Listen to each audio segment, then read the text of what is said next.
मनमुनी शरण जावे, मनमुनी शरण जावे, सर्व भावे देवासी, तो हा उतरील पार भवदुस्तर नदीचा, बहु आहे करुणावंत अनंत हे नाम जा, तो हा उतरील पार भवदुस्तर नदीचा. तुका म्हणे साक्षी आले तरी केले प्रगट, तो हा उतरील पार भवदुस्तर नदीचा. समचरण सरोजम सांद्र नीलांबुदाभं जगन्नेत पालिं मंडनं मंडनानां तरुण तुलसी माला कंदरं कंजनेत्रं सदैधवलास विठ्ठलं चिंतयामि. महायोगपीठे तटे भीमरथ्यां वरं पुंडरीकाय दातुं मुनीन्द्रे समागत्य तिष्ठं तमानन्दकन्दं परब्रह्मलिङ्गं भजे पाण्डुरङ्गं. पाण्डुरङ्गा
अलंकापुरी रम्य सिंहासनस्थं पदांबुज तेजस्फुरित प्रदेशं विधीन्द्रादिदेवै सदा स्तूयमानं समाधिस्थमूर्तिं भजे ज्ञानदेवं.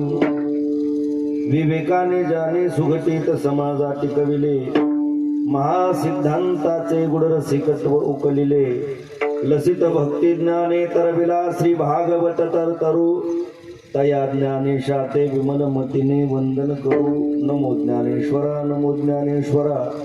निवृत्ती उदारा सोपान देवा, मुक्ताबाई नमो त्रिभुवन पावनी. आद्यत्रय जननी देवाची भक्ती भक्त भगवंत गुरु. चतुर वपुनाम एक जिनके पदवंदन करू. नासत विघ्न अनेक विठ्ठल विठ्ठल.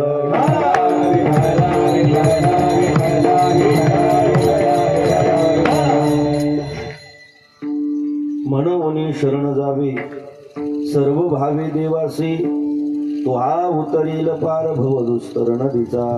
प्रस्तुत संप्राप्त ठिकाणी निरूपणासाठी उपस्थित केलेला अभंग श्रीमंत श्री जगद्गुरु तुकाराम महाराजांच्या अभंग गाथ्यातील 4 चरणाचा सर्वांच्या परिचित असणारा अभंग आहे. उपदेशपर प्रकरणातील महाराजांच्या अभंगाचं निरूपण करण्या अगोदर या ठिकाणी आपण जमलेले आपतिष्ट नातेवाईक, ग्रामस्थ मंडळी, माता भगिनी, गुणीजन, सर्व टाळकरी, भजनी मंडळ, विनेकरी, गायक, मृदंग वादक, आपण सर्व मंडळी या ठिकाणी कैलासवासी बाबूराव आसाराम पाटील डमाळे यांच्या दशक्रिया विधीच्या निमित्ताने त्यांना तिलांजली देण्यासाठी एकत्र आलेलो आहोत. आणि कैलासवासी बाबूराव बाबांच्या पश्चात असणारा जो सर्व परिवार आहे, श्री रावसाहेब बाबूराव पाटील डमाळे, श्री बाळासाहेब बाबूराव पाटील डमाळे, त्याचबरोबर निलेश कैलास डमाळे आदी करून हा जो सर्व परिवार आहे, या परिवाराला सांत्वन करण्याकरता आलेली आपण सर्व मंडळी. विठ्ठल विठ्ठल.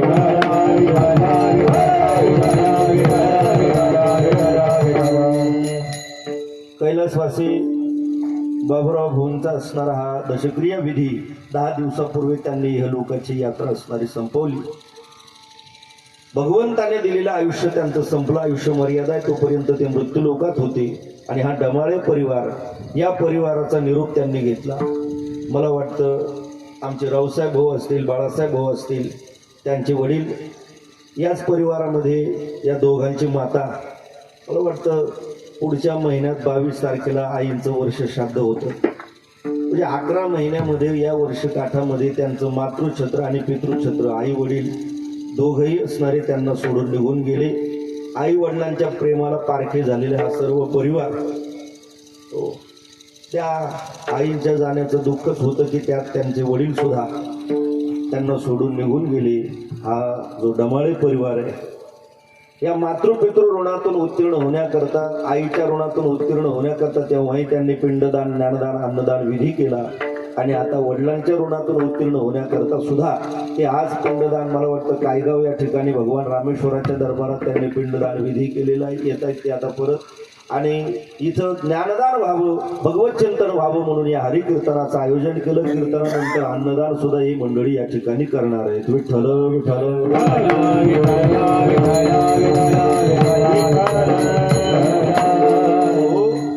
आणि म्हणून भगवंताचं काही चिंतन घडावं या हरिकीर्तनाचं आयोजन केलेलं आहे.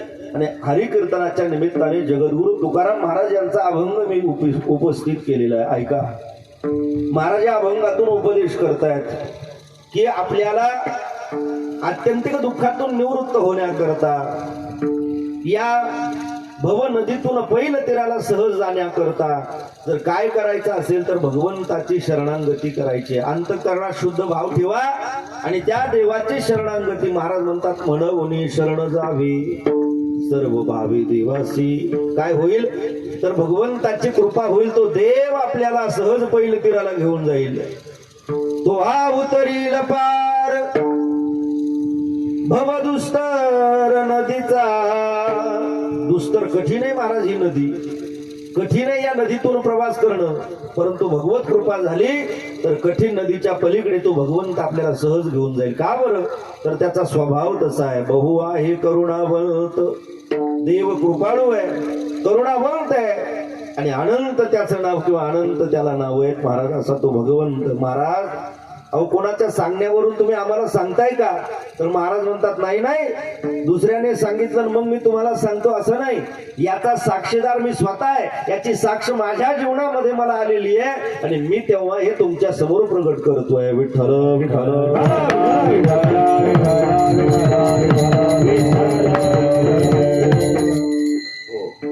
या अभंगाचा सरळ शब्दशः भाव मी तुमच्या समोर प्रतिपादन केलेला आहे. महाराजांना आलेला अनुभव महाराज आपल्या समोर उपस्थित करतात, आपल्या समोर सांगतायत. बरं का, 4 वर्ग आहेत. 4 या जगतात जगत असताना 4 वर्ग केलेत. बरं का, कोणते वर्ग आहे? एकाला अनुभव येतही नाही, तो जगासमोर सांगतही नाही. अनुभवही नसतो त्याला आणि तो जगाला सांगतही नसतो. त्याच्या पुढचा वर्ग आहे, अनुभव येतो त्याला पण त्याला तो व्यक्त करता येत नाही, सांगता येत नाही आलेला अनुभव. त्याच्या पुढचा अनुभव नसतो पण तो अनेकदा वेगवेगळ्या पद्धतीने जगाला सांगण्याचा प्रयत्न करत असतो, व्यक्त होत असतो. आणि त्याच्या पुढचा 4था वर्ग आहे, त्याला अनुभवही असतो आणि आलेला अनुभव ते जगाला सांगतही असतात. विठ्ठल विठ्ठल.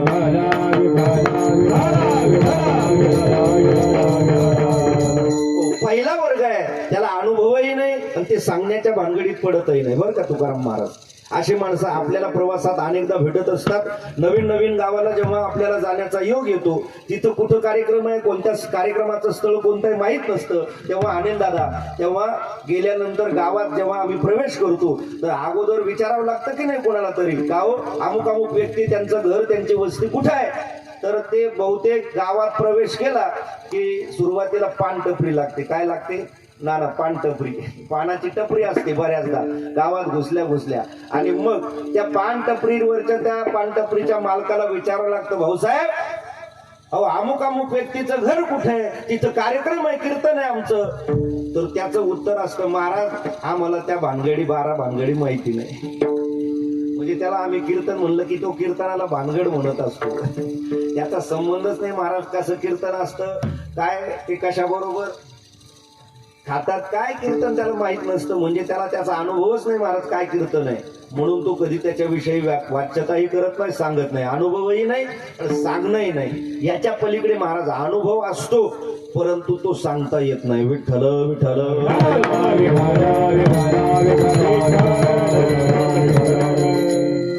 या गोष्टी करता प्रपंचिक आणि पारमार्थिक दोन उदाहरणं मला तुम्हाला द्यायचे आहे. पहिलं पारमार्थिक उदाहरण मी तुम्हाला देईल. अनुभव आहे पण तो व्यक्त होता येत नाही, सांगता येत नाही. काय झालं, एकदा अयोध्येमध्ये महाराज दशरथांकडे विश्वामित्र ऋषी गेले बरं का.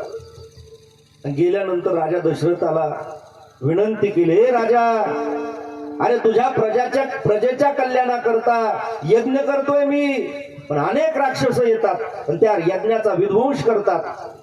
मग राजा दशरथाने विचारलं, मुनी काय इच्छा आहे तुमची? तुझे राम आणि लक्ष्मण माझ्या यज्ञाच्या रक्षणाकरता पाठव. अगोदर तर राजा दशरथ तयार झाले नाही. ते म्हणले, हे बघ, तुला सैन्य लागत असेल तुम्हाला तर सैन्य घेऊन जा, परंतु मी राम लक्ष्मणाला पाठवणार नाही. परंतु मोठ्यांची विनंती आहे, विश्वामित्र महाराजांची अपेक्षा आहे की राम लक्ष्मण माझ्या यज्ञाचं रक्षण करण्याकरता यावं. शेवटी राजा दशरथ तयार झाले. राजा दशरथाने राम आणि लक्ष्मण यांना विश्वामित्र महाराजांच्या बरोबर यज्ञाचं रक्षण करण्याकरता पाठवलं. मार्गामध्ये जात असताना प्रभू रामचंद्रांनी असणारं जाणलं होतं विश्वामित्र जे आहेत ना ब्रह्मज्ञानी आहे आणि यांच्याकडून आपल्याला ब्रह्मज्ञान ऐकायला मिळेल. म्हणून रामाने विश्वामित्र असणाऱ्या ऋषींना विनंती केली, महर्षी तुम्ही मला ब्रह्मज्ञान सांगा, माझी अशी अपेक्षा आहे. तेव्हा विश्वामित्राने सांगितलं, हे रामा, अरे मी तुला ब्रह्मज्ञान सांगण्याकरता माझ्याकडे ब्रह्मज्ञान आहे, परंतु तुमचा जन्म राजवंशामध्ये झालेला आहे आणि राजवंशातल्या असणाऱ्या माणसांना व्यक्तींना ब्रह्मज्ञान सांगण्याचा अधिकार मला नाही. हो, तुम्ही जर राजवंशात नसतात तर मी तुम्हाला ब्रह्मज्ञान सांगितलं असतं, परंतु तुम्ही राजवंशात जन्माला आले, राजा दशरथांचे तुम्ही मुलं आहात आणि तुम्हाला मी ब्रह्मज्ञान सांगू शकत नाही. मग म्हणले, आमचे ब्रह्मज्ञान ऐकण्याची इच्छा कुठं पूर्ण होईल? तेव्हा विश्वामित्राने सांगितलं, तुम्हाला जर ब्रह्मज्ञान ऐकायचं असेल तर कुलगुरू तुमचे वशिष्ठ आहे, त्या वशिष्ठांच्या मुखातून तुम्हाला ब्रह्मज्ञान ऐकावं लागेल. रामाची ब्रह्मज्ञान ऐकण्याची तीव्र इच्छा होती आणि प्रभू रामचंद्रांनी सांगितलं, महर्षी यज्ञाकरता थोडा विलंब झाला तरी चालेल, परंतु मला ब्रह्मज्ञान ऐकायचंय. आपण कुलगुरू वशिष्ठांकडे गेलं तर हरकत आहे का काही? म्हणजे अजिबात हरकत नाही. मग राम, लक्ष्मण आणि विश्वामित्र हे तिघं वशिष्ठ ऋषींच्या आश्रमामध्ये गेले आणि प्रभू रामचंद्रांनी कुलगुरूंच्या साष्टांग प्रणिपात केला. श्री संताची माता चरणावरी साष्टांग हे करीदंड होत. पाहिलं तर राजा दशरथाचा मुलगा राम आहे, लक्ष्मण आहे, विश्वामित्रजी स्वतः सोबत आहे. विचारलं, रामा, अरे काय येणं केलं बाबा? त्याने सांगितलं, कुलगुरू, माझी ब्रह्मज्ञान ऐकण्याची इच्छा आहे. आता राजाचा मुलगा आहे, ब्रह्मज्ञान ऐकण्याची इच्छा झाली. वशिष्ठाने प्रभू रामचंद्रांना ब्रह्मज्ञान सांगायला सुरुवात केली. जेव्हा वशिष्ठ ऋषी रामाला ब्रह्मज्ञान सांगतायत तर महाराज भाव समाधी लागली. ती ब्रह्मज्ञान ऐकता ऐकता प्रभू रामचंद्रांना म्हणजे समाधी कधी उत्थान होईल विश्वामित्रांना चिंता वाटली. विश्वामित्र म्हणले, प्रभू राम तर आता समाधीत आहे, कधी यांची समाधी उत्थान होईल? आपल्याला यज्ञ करायचा आहे, विलंब होईल. मग त्या समाधीत असताना विश्वामित्राने प्रभूंना आवाज दिला, हे रामा, रामा. परंतु समाधीत इथं झोपलेला माणूस आवाज दिलेला ऐकत नाही तर भाव समाधीतल्या माणसाला काय आवाज जाणार आहे? ऐकलं नाही आणि शेवटी काही वेळाने भाव समाधी असणारी तुटली बर का. चेतन अवस्था आहे. विश्वामित्रांनी आणि राम आणि लक्ष्मण यांनी वशिष्ठांच्या चरणावरती दंडवत करून पुढे आपला प्रवास सुरू केला. परंतु विश्वामित्र महाराजांनी रामाला एक प्रश्न विचारला, रामा, अरे तू ब्रह्मज्ञान ऐकत असताना भाव समाधीत होता तेव्हा मी तुला आवाज दिले. प्रभूंनी सांगितलं, विश्वामित्र महाराज, तुमचे आवाज माझ्या कानापर्यंत येऊ शकले नाही. बरं, ठीक आहे, काय हरकत नाही, परंतु तुला समाधीमध्ये जी अनुभूती आली, काय अनुभूती होती ती? काय तुझा अनुभव होता? रामाने हात जोडून सांगितलं, महाराज, तो अनुभव घेता येतो पण तो व्यक्त करता येत नाही. बरं का. भाव समाधीतला तो आलेला ब्रह्मज्ञानाचा ब्रह्मस्थिती जेव्हा प्राप्त होते त्याचे अनुभूती माणसाला घेता येते पण त्याचा असणारा अनुवाद करता येत नाही, तो प्रगट करता येत नाही. विठ्ठल विठ्ठल.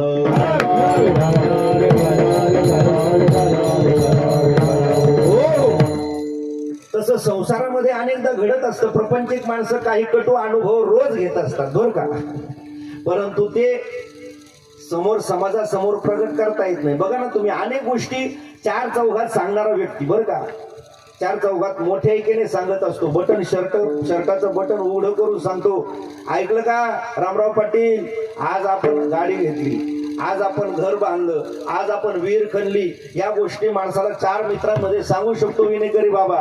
पण खरं सांगा, कधीतरी 4 भिंतीच्या आत बायकोचे याचे भांडणं झाले आणि त्याच्या बायकोने त्याला अशा निवडक 4-5 काय दिल्या, शिव्या दिल्या म्हणले ना तुम्ही, बरोबर आहे ना? हो, शिव्या दिल्या. घरामध्ये 4 भिंतीच्या आत वाद होतच असतात, प्रत्येकाच्या घरात होतात. पण मला खरं सांगा, बायकोने 4-5 दिलेल्या शिव्या, आज तो 4 मित्रांमध्ये आला, बैठकीत बसला आणि त्यांना म्हणला, मित्रांनो ऐका, आज माझ्या जीवनात नवीन क्रांती झाली. मित्र म्हणले, काय झालं रे? तो म्हणला, बायकोने आज अशा नवीन शिव्या दिल्या. असं सांगतो का माणूस समाजात? सांगत नाही म्हणजे दिल्या जातात का शिव्या? तो महाराज, संसार आहे हा, घरात भांड लागत असतं, परंतु ते समाजात व्यक्त करता येत नाही. प्रत्येकाच आहे नाही का? हो, ऐका, म्हणजे अनुभव आहे, परंतु तो जगासमोर सांगता येत नाही. त्याच्या पुढे चला, अनुभव नाही पण जगाला सांगण्याकरता सर्वात पुढे होणारा एक वर्ग आहे बरं का. नाही महाराज, परउपदेशन पांडित्यम, त्यांना कवडीचा अनुभव नाही. आपण नेहमी म्हणत असतो बरं का बाबा, लोका सांगे ब्रह्मज्ञान आणि आपण कोरडे पाषाण. लोकांना मोठ्या गप्पा आणणारी माणसं, स्वतः त्यातला अनुभव शून्य असतो, असा एक वर्ग जगामध्ये आहे. पण याच्या पुढचा जो वर्ग आहे महाराज, तो संतांचा वर्ग आहे. त्यांनी परमार्थ करता परमार्थातली अनुभूती घेतली आणि ती जगासमोर ठेवली सुद्धा. विठ्ठल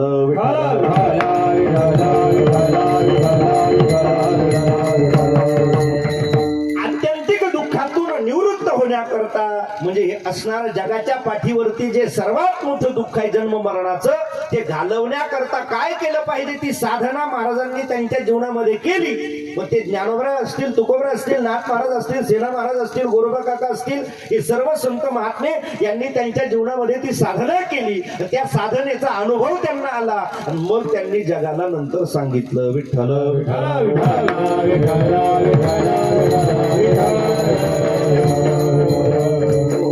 जोपर्यंत महाराज भगवंताची शरणागती आपल्या जीवनामध्ये होत नाही, देवाची भक्ती होत नाही, देवाचं नामस्मरण आपल्याकडून घडत नाही, तोपर्यंत तुमच्या माझ्या मागे, प्रत्येकाच्या मागे हे आत्यंतिक दुःख म्हणजे जन्म मरणाचं दुःख आहे. मी सांगत नाही, अर्जुनाला भगवंत सांगतात, जातसी ध्रुव मृत्यू ध्रुवम जन्म मृतश्च तस्मात् परिहार्यर्थे न त्वं शोचितुमर्हसि. हे दुःख घालवण्याकरता महाराज म्हणले, नाही काय करायचं गरज नाही, हे दुःख संपवण्याकरता हे शरीर हे गोड साधन भगवंताने आपल्याला दिलेलं आहे बरं का. हे शरीर म्हणजे हे साधन आहे. या शरीर रूपी साधनाने, या शरीराने भक्ती करा, या शरीराने परमार्थ करा, या शरीराने भगवंताचं नामचिंतन करा, या शरीराने देवाची शरणागती करा, म्हणजे सर्व दुःख आपले संपले जातील. विठ्ठल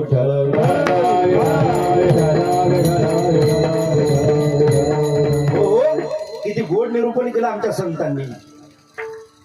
येण्याचे शरीरे शरीरा येणे सरे किंभवनाय रजारे चिरा पडे. या शरीराला आला, या शरीराने भगवान परमात्म्याची स्तुती करा, नामचिंतन करा, त्याला आपल्या अंतःकरणात ठेवा. ज्यांनी महाराज त्या भगवंताची भक्ती केली, त्याचं नाव घेतलं, त्याला हृदयात असणार बसवलं. महाराज काय त्यांची अवस्था आहे नाही का. त्यांची सरली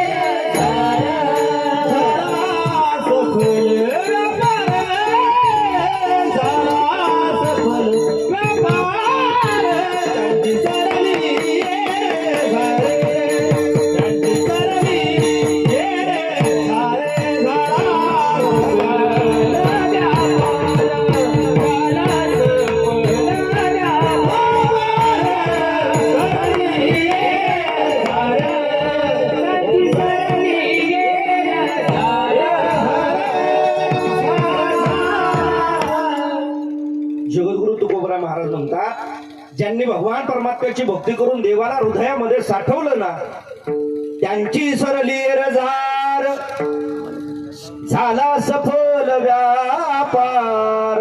व्यापार सफल झाला. कोणता व्यापार? जन्म मरणाचा. हो, तुका म्हणे हित होय तो व्यापार, तुका म्हणे हित होय तो व्यापार, त्या व्यापारात तुमचं हित होईल. म्हणजे जन्म मरण रूपी जो व्यापार आहे, तुम्ही जन्म मरण रूपी या फेऱ्यामध्ये अडकलेले आहात, तर तुम्हाला त्या फेऱ्यातून मुक्ती मिळेल. परंतु ती मुक्ती मिळण्याकरता काय करावं लागेल? मनुष्य जन्म एक मोठं साधन आपल्याला प्राप्त झालेलं आहे महाराज. बाकीच्या जन्मामध्ये आपल्याला साधना करता येणार नाही, मोक्ष मिळवता येणार नाही, परंतु या जन्मात आपल्याला मोक्ष मिळवता येईल. का बोला?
याची देही घडे देवाचे भजन, या नरदेहाने देवाचं भजन घडेल, देवाचं नाव घेता येईल.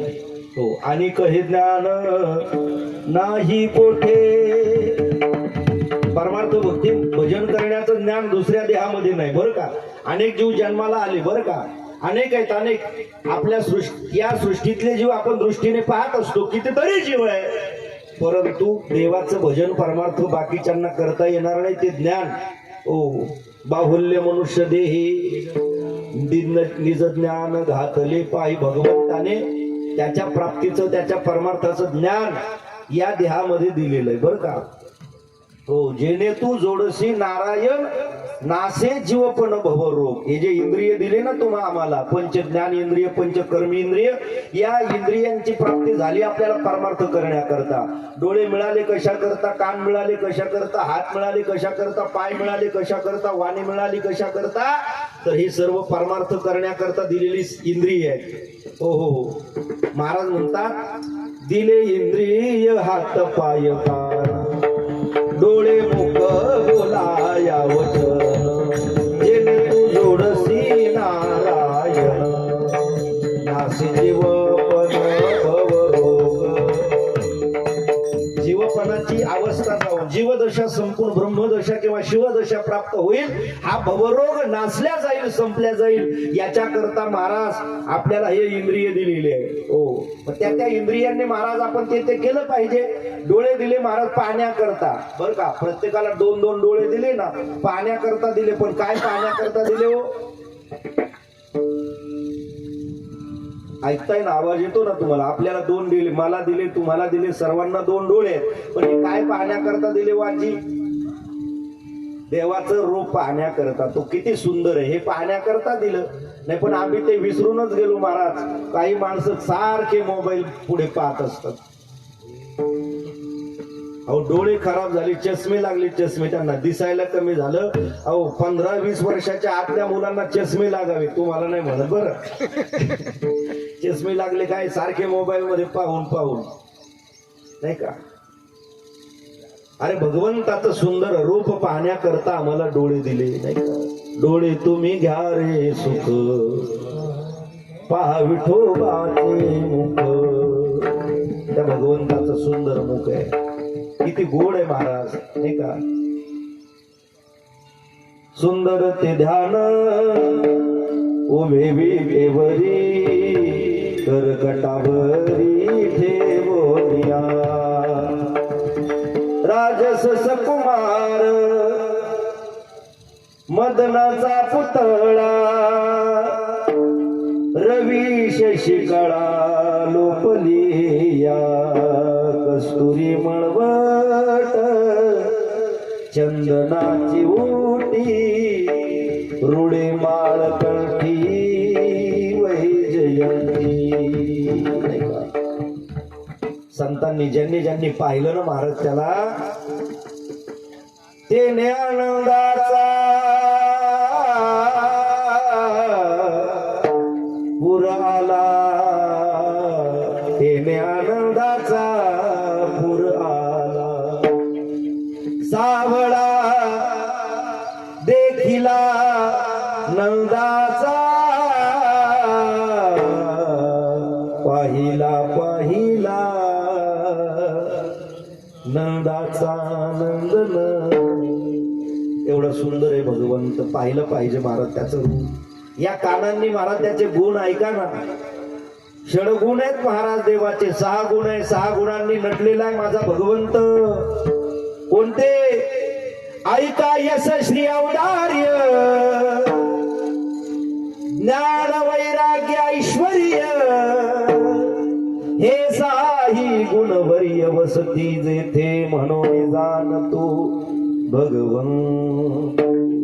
6 गुण आहे. यश श्री औदार्य, ज्ञान वैराग्य ऐश्वर्य. या गुणांचं श्रवण करा या कानांनी. तुम्ही ऐका रे कान, तुम्ही ऐका रे कान, तुम्ही ऐका रे कान, तुम्ही ऐका रे कान. माझ्या विठोबाचे गुण, तुम्ही ऐका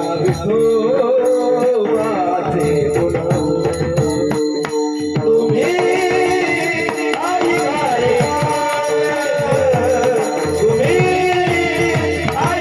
रे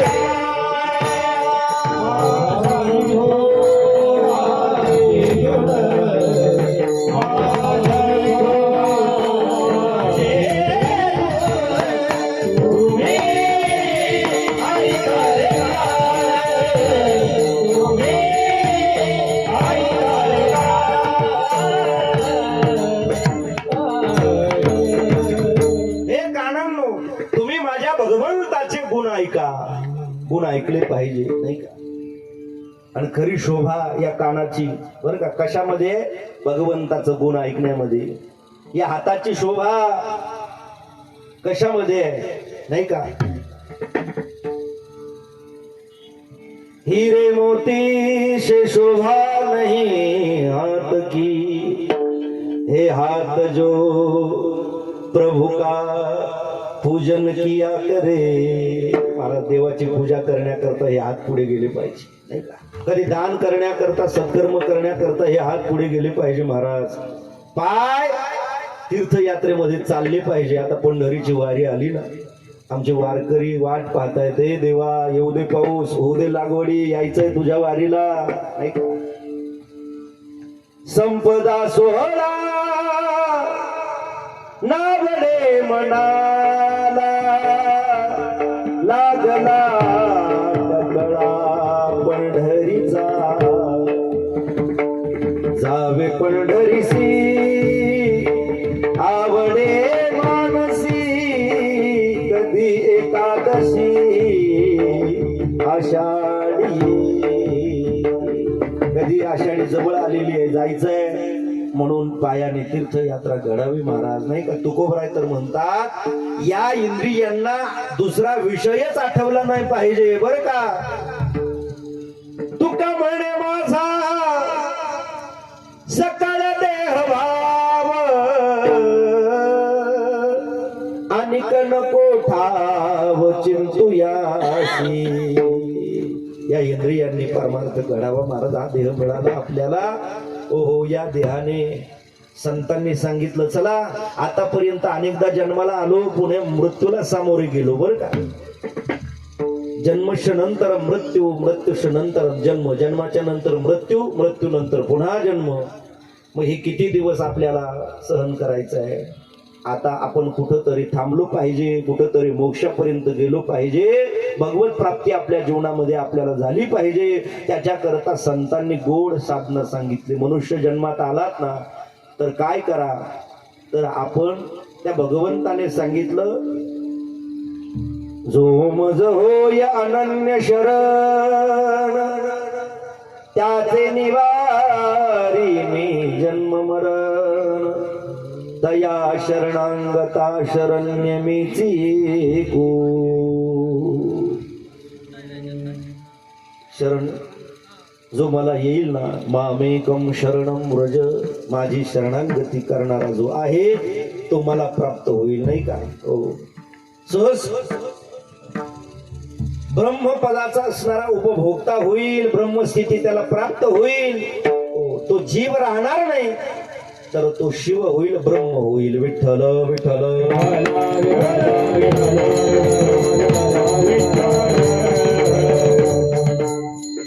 आणि मग सर्व त्याच्या मागचे आत्यंतिक दुःख संपतील त्याकरता महाराज म्हणले शरण का जायचं मनवोनी शरण जावे मनवोनी शरण जावे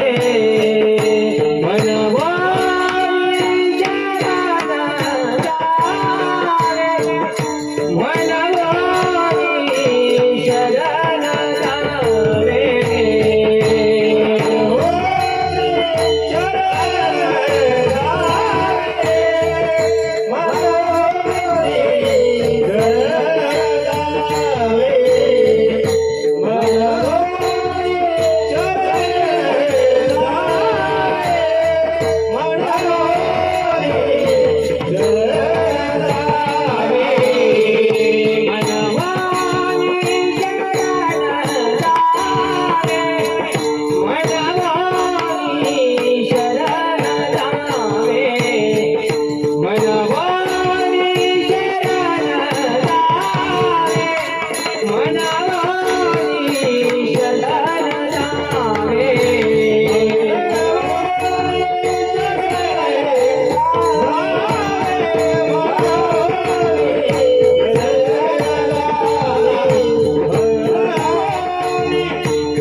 पहिल्या चरणातून जगद्गुरु तुकोबाराय महाराज म्हणतात मनहोनी शरण जावे म्हणून आपण का म्हणून काही माणसं प्रश्न करतील म्हणून म्हणजे का म्हणून जायचं तर उत्तर ऐका आपल्याला आत्यंतिक दुःख संपवायचे जन्म मरण थांबवायचं आहे म्हणून आपल्याला शरण गेलं पाहिजे जर आपल्याला जर दुःख संपवायचं नसेल तर नका जाऊ ज्याला आतापर्यंत अनेक जन्म झाले पुढेही अनेक जन्म घेण्याची इच्छा असेल त्यांनी भगवंताची शरणागती केली नाही काय हरकत नाही परंतु ज्यांना ज्यांना जन्म संपवायचे दुःख संपवायचंय आपल्या पाठीमागे हे दुःख येऊ नये ज्यांना वाटतंय त्यांनी भगवंताची शरणागती केली पाहिजे बरं का 4 मुद्दे शरण कोणी गेलं पाहिजे कधी गेलं पाहिजे कसं गेलं पाहिजे कुणाला गेलं पाहिजे कोणी शरण गेलं पाहिजे तर महाराज म्हणतात जन्माला जे जे आले त्या प्रत्येकाने गेलं पाहिजे माणसानेच गेलं पाहिजे असं नाही महाराज जन्म ज्याचा झाला आली या संसारा ओठा वेग करा महाराज म्हणतात संसाराला आले म्हणजे जन्माला आले ना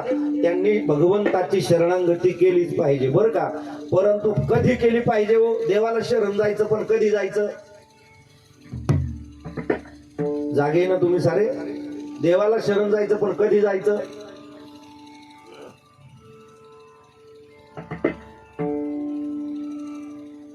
उद्या पुढच्या वर्षी महाराज म्हणतात नाही नाही नाही परमार्थातल्या गोष्टी आता करा. आता तुमच्या समोर कळालं ना तुम्हाला देवाची शरणागती करायची आहे, तर ती आता करा. कल करे सो आज, आज करे सो अभी. उद्या करायचं तर आज करा, ना आज करायचं तर आता करा. महाराज म्हणतात ना, करावी दादाडी परमार्थी, करावी दादाडी परमार्थी, करावी दादाडी परमार्थी, करावी दादाडी परमार्थी. संत समागमे दादाडी आवडी, संत समागमे दादाडी आवडी, संत समागमे दादाडी आवडी, संत समागमे दादाडी आवडी. करावी दादाडी परमार्थी, करावी दादाडी परमार्थी,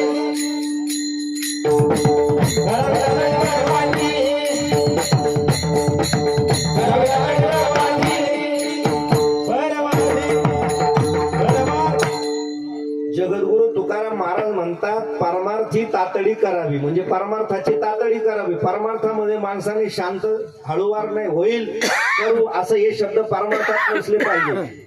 आमचे गुरुजी आम्हाला आळंदीत असताना सांगायचे, बुवा दोन प्रकारचे म्हणजे माणसं दोन प्रकारे चालतात. दोन प्रकारे बरं का. संसारात माणसाचं चालणं वेगळं आहे आणि परमार्थात माणसाचं चालणं वेगळं आहे बरं का. संसारात माणसं चालतात कोणासारखे? घोड्यासारखे बरं का नाना. आमचे गुरुजी म्हणायचे, संसारात माणसं घोड्यासारखे चालतात आणि परमार्थात माणसं म्हशीसारखे चालतात. आवाज आला का तुम्हाला?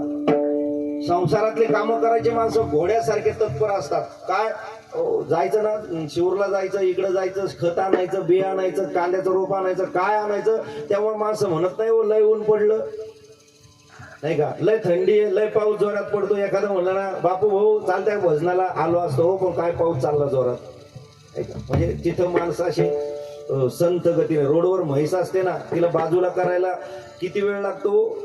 जर गाडी ट्रॉफिक मागे जाम झालं आणि त्यांना बाजूला करायचं 4-6 म्हशी आहे, तर कमीत कमी तासभर निघून जाईल महाराज. त्या काही लवकर बाजूला होत नाही. अगदी काय नाही, त्यांना घेणं नसतं. मोठा ताफाही आला कोणाचा, मंत्री संत्री कोणी येऊ द्या, त्यांना काही घेणं नाही. त्यांच्या गतीने तसे काही माणसं परमार्थात त्या गतीने चालतात. होईल करू, या वर्षी नाही तर पुढच्या वर्षी करू. काय गॅरंटी आहे का पुढच्या वर्षाची?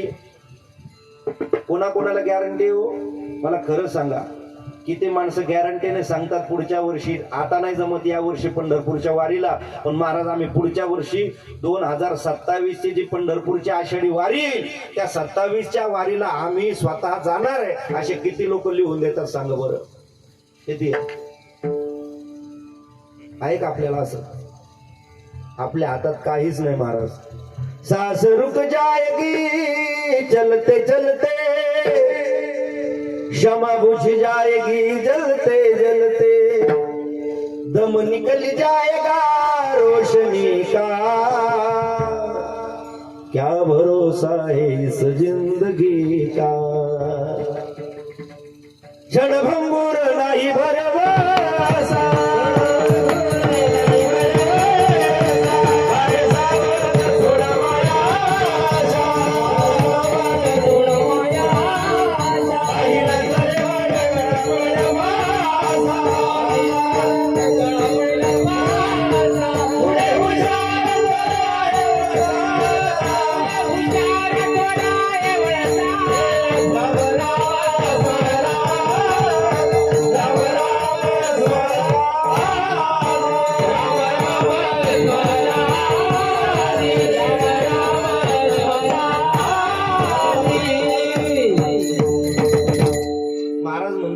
क्षणभंगूर नाही भरवसा, वारे सावध सोडा माया, अशा काही ना चले मग गळा पडेल फासा. काळाचा फासा आपल्या गळ्यात अडकेल, मग काय परमार्थ दिंडी करता येईल का? राम राम म्हणता येईल का? म्हणून तर म्हणले, राम राम स्मरा आधी. सर्व गोष्टी करायच्या अगोदर सारासार विचार करा, उठा उठी नाम धरा कंठी विठोबाची. आपण कसं महाराज त्या परमार्थात जलद गतीने कधी करावं? आता देवाची शरणागती केली पाहिजे बरं का. कोणी करावी? जन्माला आलेल्या प्रत्येकाने. हो, कधी? आता करा. कशी करा? सर्व भावे मनामध्ये भाव ठेवून देवाची. आणि कोणत्या देवाला शरण जा बरं? कुणाची शरणागती करायची? देव भरपूर आहे महाराज नाही का. आम्हाला 33 प्रकारचे देव सांगितले नाही का. 33 कोटी म्हणजे प्रकार. तितक्या प्रकारचे देव जरी असले ना तरी महाराज जो सर्वात अगोदर आमच्यावर कृपा करणार आहे नाही का, जो उदार आहे, अशा उदार पांडुरंगाची शरणागती आपण केली पाहिजे. शरण जा उदारा पांडुरंग उदार आहे, अशा उदार भगवान परमात्म्याची आपण शरणागती केली पाहिजे. बरं का केली पाहिजे ऐका ना. मी अगोदर सांगितलं दुःख घालवायचे, त्याची कृपा होईल. तो देव आपल्याला या अत्यंतिक दुःखातून या नदीच्या पलीकडे घेऊन जातो. म्हणून अभंगाचं दुसरं चरण. तो हा उतरील पार, तो हा उतरील पार, तो हा उतरील पार, तो हा उतरील पार,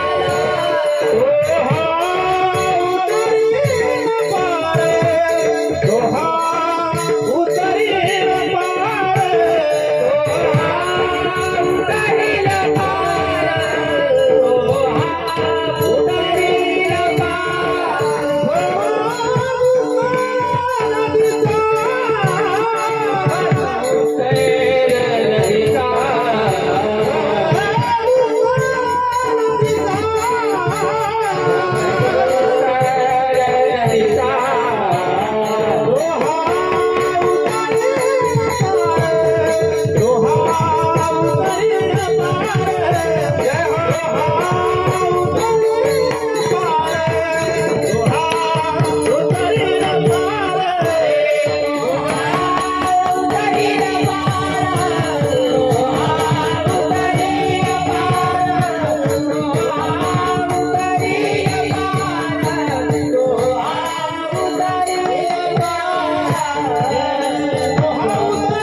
अभंगाच्या दुसऱ्या चरणातून सांगतायत, तो हा उतरील पार भव दुस्तर. दुस्तर म्हणजे कठीण आहे. ही नदी सोपी नाही बरं का. नदीचं पात्र छोटं दिसत असलं तरी त्या पाण्याचा ओघ एवढा कठीण आहे.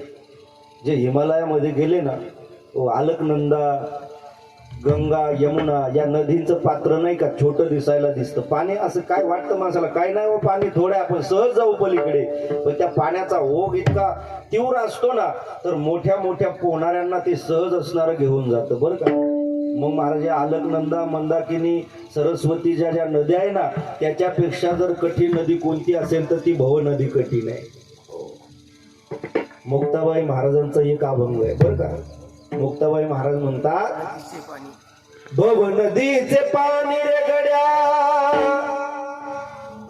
मोठे ओढीत,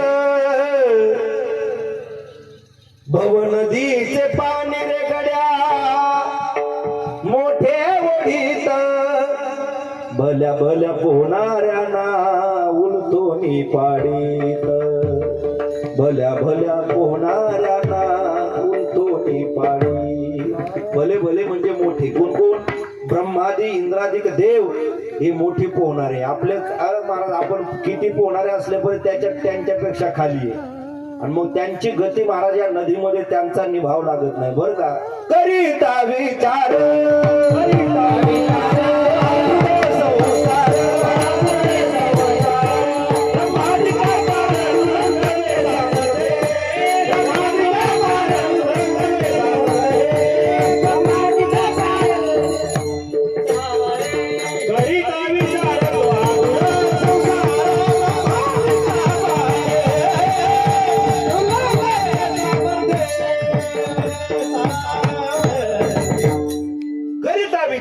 तो हा दृढ संसार ब्रह्मादिका पार. ब्रह्मादिकांना सुद्धा सहज पलीकडे. ओहो, ते आमचे गुरुजी एक प्रसंग सांगायचे बरं का. नदीला पाणी आलेलं आणि मग तो त्या पाण्यातून एक उंट आला, उंट बरं का. त्या पाण्यातून प्रवास करून त्या उंटाच्या मदारीवरून पाणी गेलं बरं का. आणि पुढे एक बकरीच ना शेळी बकरी शेळी काय म्हणा, ती त्या उंटाला भेटली. ती म्हणले, हे उंट दादा, का रे तू पाण्यातून आला, मग मला जायचंय पाण्यातून, तर माझ्या या गळ्याला लागलेले आळपणे भिजतील का पाण्याला? तो म्हणे, तू येडी का शहाणी, माझ्या मदारीहून पाणी गेलं आणि तू आळपण्याचं काय घेऊन बसली? मग ब्रह्मादिक देव जर या संभव नदीमध्ये गटांगळ्या खातात, तर तुमच्या माझ्या सारख्यांचं काय निभाव लागणार आहे महाराज? मग या नदीतून पलीकडे जाण्याकरता फक्त एक करा, त्या भगवंताची शरणांगती करा महाराज. देव ज्यांनी ज्यांनी त्याची शरणांगती केली ना, त्यांना तो सहज घेऊन जातो बरं का पलीकडे. पाय भिजवणे दी अंग,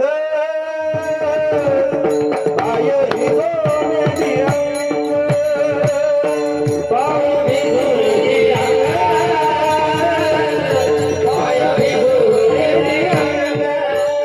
दारू भला पांडुरंग,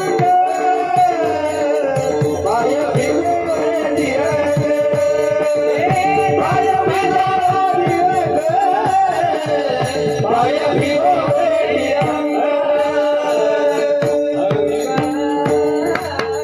दारू भला पांडुरंग, पाय भिजवणे दी अंग. तो भला आहे महाराज, पलीकडे नेऊन घेऊन जाणारा भला. भला शब्द कुणा करता नाही वापरला जात महाराज. जो सहज कशाचा विचार न करता, मोबदल्याचाही विचार करून न करता तो सहज घेऊन जातो.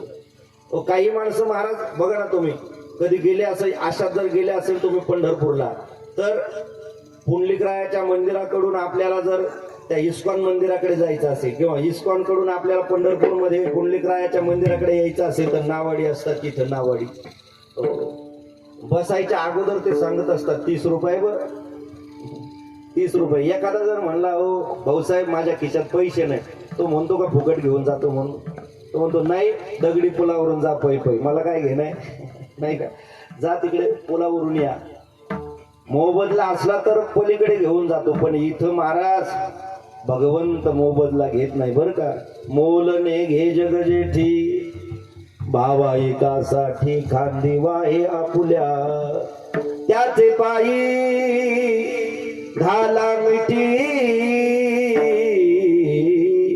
मोलने घे जग जेठी, भावा एकासाठी खांदा वाहे आपुल्या, त्याच्या पायाला मिठी मारा महाराज, त्याला शरण जा, म्हणजे तू हा उतरील पार भवदुस्तर नदीचा. महाराजांनी त्याच्या स्वभावाचं वर्णन अभंगाच्या 3ऱ्या चरणामधून केलं. बहु आहे करुणावंत, बहु आहे करुणावंत, बहु आहे करुणावंत,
तिसऱ्या चरणातून श्रीमंत श्री जगद्गुरु तुकोबराय महाराज भगवंताचा स्वभाव वर्णन करतायत. कृपाळू आहे माझा देव, विटेवरचा मालक आमचा खूप कृपाळू आहे. बहु आहे करुणावंत, खूप कृपा, थोडी कृपा नाही बरं, व्यापक कृपा त्या भगवंताजवळ आहे. मला खरं सांगायचंय, लोक असंख्य लाखोच्या संख्येने जात आहेत ना पंढरपूरला.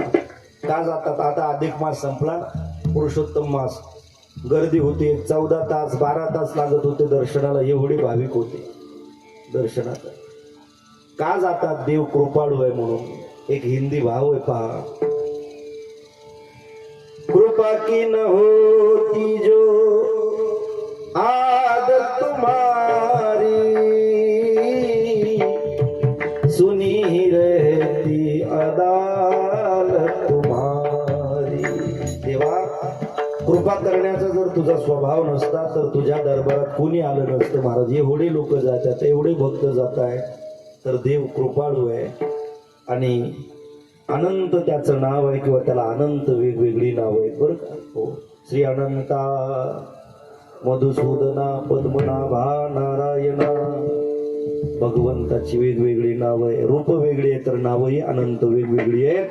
आणि म्हणून असा तो भगवान परमात्मा कृपाळू आहे. महाराजांना विचारलं, हो तुकोबराय, अहो तुम्ही आमच्या समोर हे प्रगट करताय, पण कुणाचं ऐकून का? महाराज म्हणले, नाही नाही, याचा साक्षीदार मी स्वतः आहे. याची साक्ष भगवंत किती कृपाळू आहे याची साक्ष माझ्या जीवनात मला आलेली आहे. तुका म्हणे साक्षीदार, तुका म्हणे साक्षीदार, तुका म्हणे साक्षीदार, तुका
भवयुत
तुका म्हणे साक्षी आली तरी केले प्रगट. महाराजांना भगवंताच्या कृपाळूपणाची साक्ष जीवनामध्ये आली, त्याचा अनुभव महाराजांनी घेतला आणि आलेली अनुभूती प्रगट करतायत. महाराज सांगतायत की परमार्थामध्ये भगवंताची किती कृपा होते, देव कसा कृपाळू आहे, किती कृपाळू आहे. तर महाराज म्हणले तो कृपेचा सागर आहे. तुका म्हणे हा तव कृपेचा सागर, नामासाठी पार पाववी. त्याचं नामचिंतन केलं, देवाला शरण जर गेलं तर तो हा उतरील पार भवदुस्तर नदीचा. या ठिकाणी कैलासवासी श्री बाबूराव आसाराम पाटील डमाळे यांच्या दशक्रिया विधीच्या निमित्ताने त्यांना तिलांजली देण्यासाठी वाङ्मयीन रूपी तिलांजली जगद्गुरु तुकोबरायच्या अभंगाच्या निमित्तातून आपण कैलासवासी बाबूराव भाऊंना दिलेली आहे.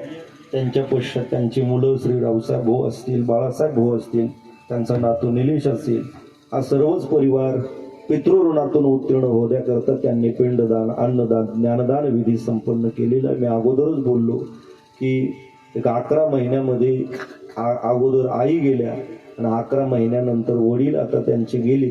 1 वर्षाच्या आत आई वडिलांचं जाणं मोठं दुःख या परिवारावरती आहे. परंतु महाराज या कलियुगाचा नियम आहे, प्राप्त झालेलं आयुष्य संपलं म्हणजे मृत्यू लोकातून जावं लागतं. तद्वत त्या न्यायाने त्यांची आई आणि त्यांचे वडील या दोघांनी ही लोकाची यात्रा संपवली. हा परिवार मातृपितृ ऋणातून उत्तीर्ण होण्याकरता त्यांनी सर्व विधी आता केलेले आहे. तरी भगवंताला विनंती करूया, उत्तमची गती तो एक पावेल, उत्तम भोगेल जीवखानी. त्यांना सद्गती प्राप्त व्हावी हीच प्रार्थना भगवान पंढरीश परमात्म्याच्या चरणी, ज्ञानोबराय तुकोबरायच्या चरणी करूया.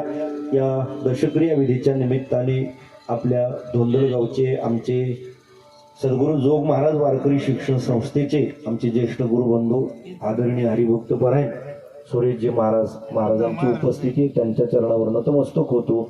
सर्व भजनी मंडळी, आदरणीय आमचे विनेकरी बाबा आहे, त्यांच्या बाजूलाच युवा कीर्तनकार आणि संगीत विशारद तुकाराम महाराज वाळके महाराज उपस्थित आहे, त्यांना धन्यवाद. आदरणीय आमच्या लासूरगावचं भूषण विनायक महाराज शेलार महाराजांची उपस्थिती, आमचे बापू भाऊ आहे, मृदंग वादक आमचे असणारे पारसनाथ महाराज आहेत, ओंकार महाराज आहेत, सुंदर अशी साऊंड व्यवस्था आहे, दादांना सुद्धा धन्यवाद. आपण आपतिष्ट नातेवाईक ग्रामस्थ सर्व नाना आहेत, हे सर्व मंडळी ज्यांच्या माध्यमातून आपल्या जिल्ह्यात हे कीर्तनाचा प्रचार प्रसार करत असतात. श्री संत शंकर स्वामी त्यांचं यूट्यूब चॅनल आहे, आमच्या अरुण तात्या तेही या ठिकाणी आहे, त्यांनाही धन्यवाद.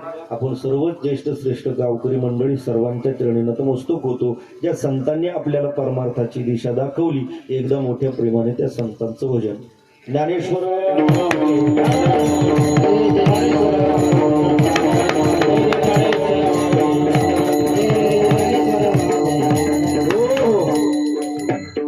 जय विठ्ठल होईल. त्यानंतर ज्ञानदेव तुकाराम होईल उठू नका. आदरणीय महाराज 2 मिनिटं श्रद्धांजली समर्पित करतील. विठ्ठल जय जय.